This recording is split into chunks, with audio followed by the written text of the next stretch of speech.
Your stuff is making you sick, it's making you unhappy, and it's making you unmotivated. Your clutter is telling you really negative things about yourself. And the worst part is we don't even know it. We don't realize it. We get that kind of yuck feeling often when we're in our homes. We wonder what's wrong with us. Why can't I just get stuff done that I need to? And I'm guessing that you don't realize that your clutter and your extra stuff is to blame for it. Now, I don't often come just straight out and say this kind of stuff because for many years I didn't know. I knew what I had experienced in my own house. I knew that when we highly simplified our home, that all of a sudden I felt empowered, I felt capable, I felt creative, I felt like a better mom, I was more at peace. I could come home and just let my guard down. But I didn't know if that would be the experience for everyone. Now, fast forward many years, and I've got to work with lots of other women. I've got to hear your stories. I see your comments. And what does everyone say? My house feels so much better. I feel motivated. I feel at peace. I feel like I can do the things every single day that I need to do. I'm Dana K. White of DeslobComesClean.com, and I teach decluttering for a living. I'm the author of Decluttering at the Speed of Life. I realized as I decluttered my house that the more I got rid of, the easier it was to manage my house. And I hit a point where I thought, I can do this. I can handle this. And it changed how I looked at all of my stuff. And instead of thinking that's a nice thing, I could use that, I like it, I started asking myself, can I handle that? Like, is it something that I personally can keep under control, or is it consistently getting out of control? So I have something that I need to declutter, and I thought, well, I'll just do a video about it first, real quick. It's actually two things.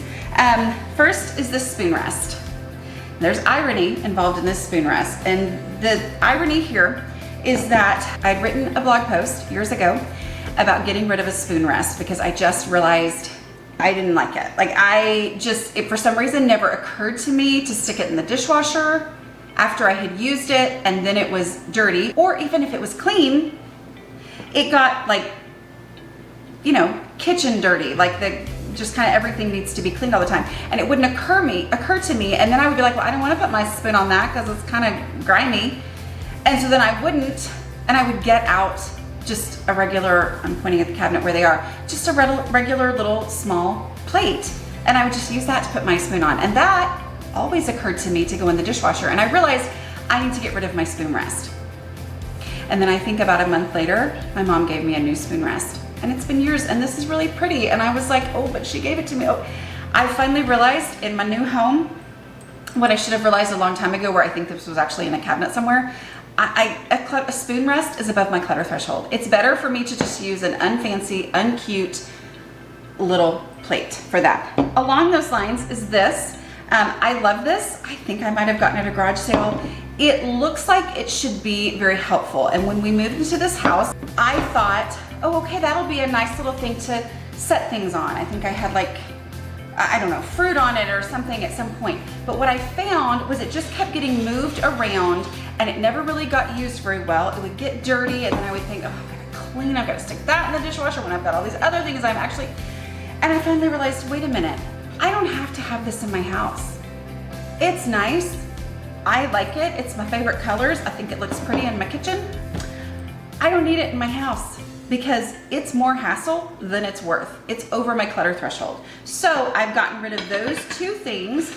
The one thing that I have ended up keeping, which makes me think of my friend the nester, who's always big about having like a home base in each thing. Somebody had given me this at a speaking engagement, and this has actually worked. Like, when I'm cleaning up, I put the salt and pepper and those little things all together on the island. It groups things together so they're not just spread out. It's easy to move it over to the table when I need to for dinner, okay? So it keeps it all together. So it's not that I can't have anything, but if something is not serving the actual purpose that I envisioned and instead has just become something that drives me bananas, and then I'm constantly irritated over, it's over my clutter threshold. These things being gone, they've actually been gone for a while. I realized they were in my cabinet as I was making another video because I had left them there so I could make a video about them. So I'm doing that now so I can get rid of them. But those things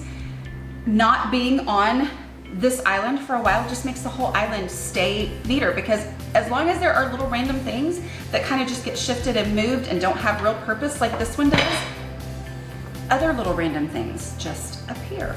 And then when it's time to get it cleaned up, it's not easy because every time I come across one of these things, I'm irritated and I'm like, getting rid of it means I never have to feel that irritation again.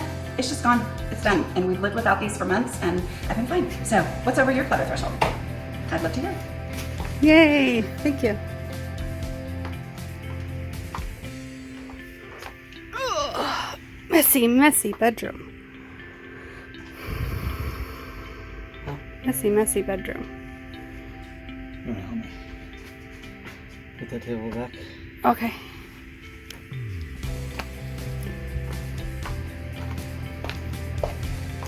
Are we taking this table, putting it over there, or how are we doing it?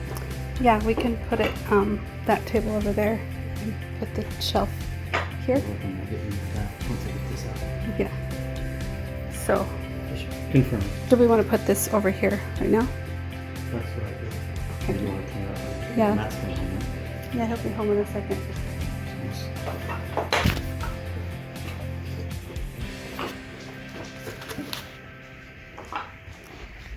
Ugh. All right. That work for you? Yep. Is that what you wanted? Yep. Thank you. Well,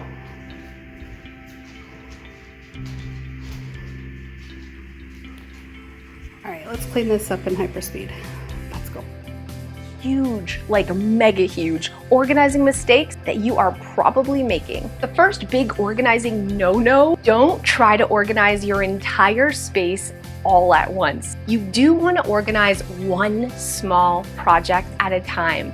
Hopefully things that are going to take like 30 minutes or less. The second big giant no-no, don't do it when it comes to organization, don't sort your stuff into lots of little piles. When we're taking things out, we do sort into keep and go. Do not buy containers before you know what you're going to use them for. We buy the containers to fit the space. The next huge organizing mistake, don't try to aim for Pinterest-worthy right away. We only organize for function. The final huge organizing mistake, don't try to organize clutter. Do declutter first.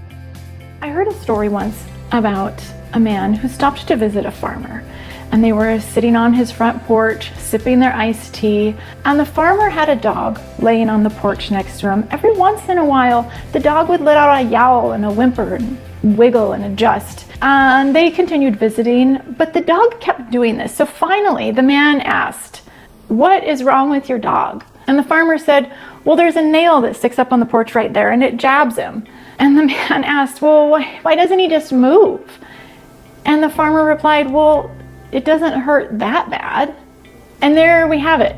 This applies to our homes, to our clutter, to the things going on in our lives. Do we choose unhappiness over uncertainty?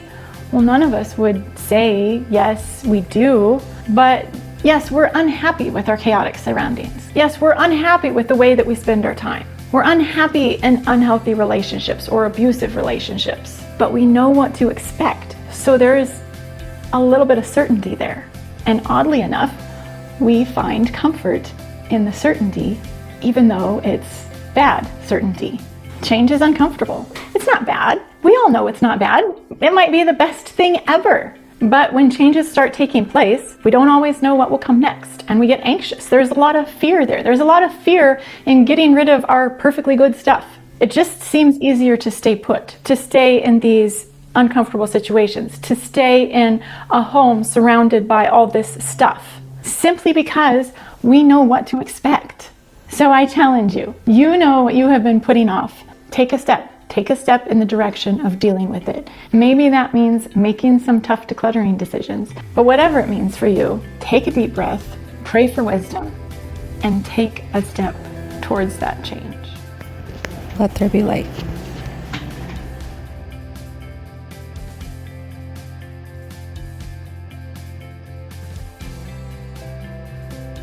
I am the Deslob student.